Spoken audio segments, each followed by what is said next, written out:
ప్రశ్న లగ్నం అంటే ఏంటి సార్ అసలు? అయితే ప్రశ్నా లగ్నం అంటే ఏంటంటే, ఇప్పుడు suppose date of birth, time of birth లేదనుకోండి. ఇప్పుడు ఖచ్చితంగా ఒక హోరోస్కోప్, ఒక జాతక చక్రం వేయాలి అంటే, హ్మ్. మనం కరెక్ట్‌గా date of birth, time of birth ఉంటే వాళ్ళకి కంప్లీట్‌గా వస్తుంది. ఏ ఓకే. టైంలో ఎక్కడ పుట్టారు, ఏంటనేది.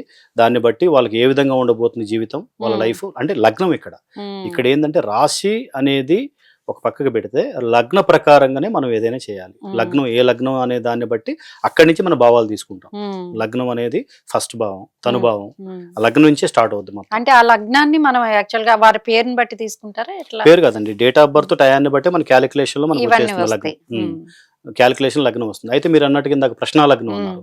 ఇప్పుడు కొంతమందికి date of birth, time of birth ఉండకపోవచ్చు. అవును. ఆ టైమ్ ఆఫ్ బర్త్ ఉండనప్పుడు మనం ఏంటంటే ఆ క్లయింట్, ఆ మనిషి ఆ జాతకుడు అడిగినటువంటి ఆ టయాన్ని బట్టి హ్మ్. ప్రశ్నా లగ్నం అప్పటికప్పుడు లగ్నం వేసుకుంటాం. ఓకే. అప్పటికప్పుడు. అప్పటికప్పుడే హ్మ్. లగ్నం హ్మ్. వేసుకుంటాం. అప్పటికప్పుడు లగ్నం వేసుకొని హ్మ్. దానికి అప్పుడు ఆ ప్రశ్నా లగ్నాన్ని బట్టి ఇప్పుడు సపోజ్ ఒక 50 సంవత్సరాల వయసు మనిషి అడిగాడనుకోండి. హ్మ్.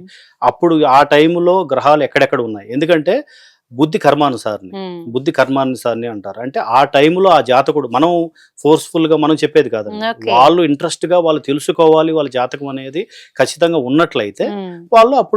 వాళ్ళు అడుగుతారు. ఆ టయాన్ని మనం ప్రశ్నా లగ్నం వేసుకొని హ్మ్. ఆ టైంలో గ్రహాలు ఎక్కడ ఉన్నాయి? ఏ దశ జరుగుతుంది? తర్వాత 50 సంవత్సరాలు రఫ్‌గా ఒక అంచనా ఉంటుంది కాబట్టి ఏ దశలు జరిగిపోయినాయి ఆల్రెడీ. జరిగినవి కూడా.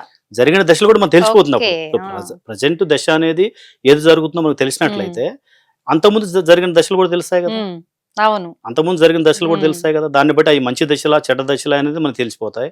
ప్రెజెంట్ రన్నింగ్ దశ అనేది తెలిసిపోతుంది. హ్మ్. తర్వాత ఇంకే దశలు ఉన్నాయి, బాకీ ఉన్నాయి. ఇంకే దశలు జరగబోతున్నాయి. హ్మ్. ఇంతవరకు మంచి దశలు జరిగిపోయినాయా? లేకపోతే చెడు జరిగిపోయినాయా? ఇప్పుడే దశ జరుగుతుంది అనే దాన్ని బట్టి ఫ్యూచర్‌ని కూడా మనం హ్మ్.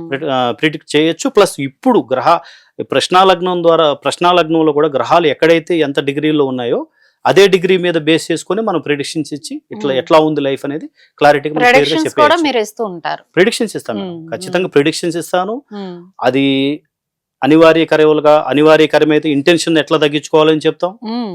ఎందుకంటే అది తప్పించుకోవాలని విధి విసిరేసిన కర్మలైనా సరే వాటి తీవ్రతను తగ్గించుకోవాలి. ఎందుకంటే తీవ్రతను మనం తగ్గించుకోవచ్చు. భగవంతుడు, హ్మ్. దేవుడు యొక్క పూజలు గానియండి, హ్మ్. వ్రతాలు గానియండి, కొన్ని హోమాలు గానియండి, యజ్ఞాలు గానియండి, కొన్ని రాళ్ళు ధరిస్తారు. హ్మ్. కొంతమంది రాళ్ళు ధరిస్తారు. వాస్తు ద్వారా కూడా మనం పరిహారం ఇయ్యొచ్చండి.